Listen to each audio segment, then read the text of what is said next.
Advocate Sumit Kumar ji आप सभी का अपने YouTube channel book of Indian law में स्वागत करता हूं। आज का हमारा टॉपिक है कि अगर आप पर सिरफिसाई एक्ट के तहत कार्रवाई हो, यानी कि आपने कुछ सिक्योर्ड लोन लिया था, कोई सामान आपने दिया था, उसके बदले में आपने लोन लिया था। अब आप लोन देने में असक्षम हो गए, आपने नहीं दिया, बहुत सारा इंस्टॉलमेंट आप जो है वो चूक गए, नहीं दिया, तो 2 महीना पहले आपको नोटिस आएगा। जब ये सिरफिसाई एक्ट की प्रक्रिया जारी करने से 2 महीने पहले आपको एक नोटिस मिलेगा। उस नोटिस में सब कुछ लिखा होगा कि ये इंस्टॉलमेंट आपने नहीं दिया इतने दिनों के लिए, इसीलिए आप इसको 2 महीने के अंदर दे दें। अगर आप नहीं देते हैं तो हम आप पर सिरफिसाई एक्ट के तहत कार्रवाई करेंगे और आपका सामान बेच देंगे।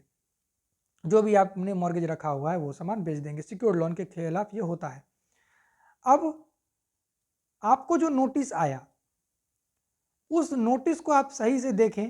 क्या आपने जिस अमाउंट पर बात किया था, मतलब जिस इंटरेस्ट रेट पर बात किया था, वही इंटरेस्ट रेट उस नोटिस में है, या फिर जितना अमाउंट आपने बात किया था, जितना आपने लोन लिया था, वही अमाउंट वहाँ है?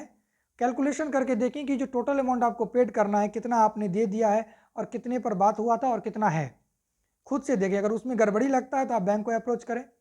अगर बैंक नहीं मानता है तो आप डीआरटी में जाएं। ऐसा नहीं है कि सिरफिसाई एक्ट के खिलाफ आप कहीं नहीं जा सकते। हाँ, सिविल कोर्ट में आप नहीं जा सकते हैं, कहीं और आप नहीं जा सकते हैं। आपके पास एक ही ऑप्शन है, डीआरटी। बस आप डीआरटी में जा सकते हैं। बिहार में पटना में है डीआरटी, आप वहाँ पर जाकर के अपील करें।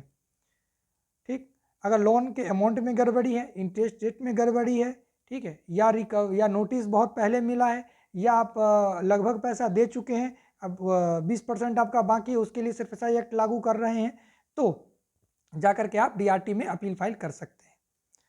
सिरफिसाई एक्ट के तहत अगर आप पर कार्रवाई हो, आपको कुछ भी गड़बड़ लगे उसमें, ये जेन्युइन नहीं है, या आपको लग रहा है कि मेरे साथ जाती हो रहा है, मेरे साथ गलत हो रहा है, तो आप डीआरटी में अपील करें।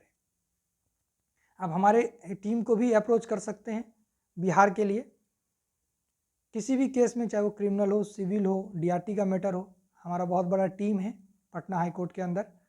आप हमें अप्रोच करके अपना काम करवा सकते हैं। अच्छा, अब हम अपना एक दूसरे टॉपिक पर आते हैं। अब है क्या कि आपने लोन लिया है और आप देने के इच्छुक भी हैं, पर आपके पास पैसा नहीं है। बहुत ज़्यादा पैसा आप दे चुके हैं, अब बस थोड़ा मोड़ा पैसा बाकी है। इंटरेस्ट रेट के कारण जो है वो पैसा बढ़ता चला गया। तब आप बैंक को एक ऑफर दे सकते हैं ओटीएस का, वन टाइम सेटलमेंट। जब आप वन टाइम सेटलमेंट देंगे का ऑफर देंगे तो बैंक चाहे तो वन टाइम सेटलमेंट पर डिस्प्यूट को वहीं पर ख़त्म कर सकता है।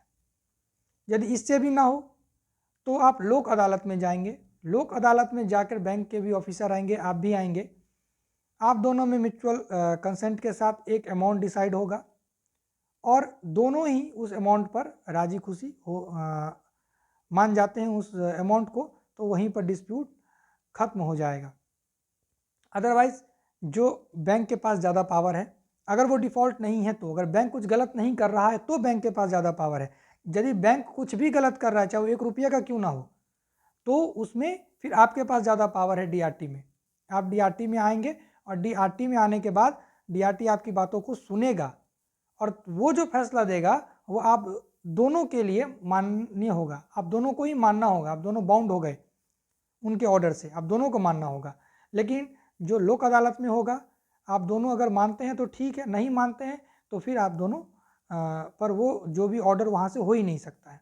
वन टाइम सेटलमेंट में अगर बैंक मानता है तो ठीक है, नहीं मानता है तो वहाँ पर भी कुछ नहीं हो सकता। लेकिन जब आप डीआरटी में आते हैं तो डीआरटी का जो ऑर्डर होगा वो बाउंड हो जाएगा दोनों के लिए, दोनों को ही मानना होगा वो जो भी ऑर्डर करे। आई होप आज का वीडियो आपको अच्छा लगा होगा। नेक्स्ट वीडियो में हम जानेंगे कि मनी लॉन्ड्रिंग का केस क्या होता है और मनी लॉन्ड्रिंग का केस जब आप पर हो जाए तो उससे बचे कैसे, कितना पनिशमेंट है। मिलते हैं नेक्स्ट वीडियो में। आज के लिए इतना ही। जय हिंद।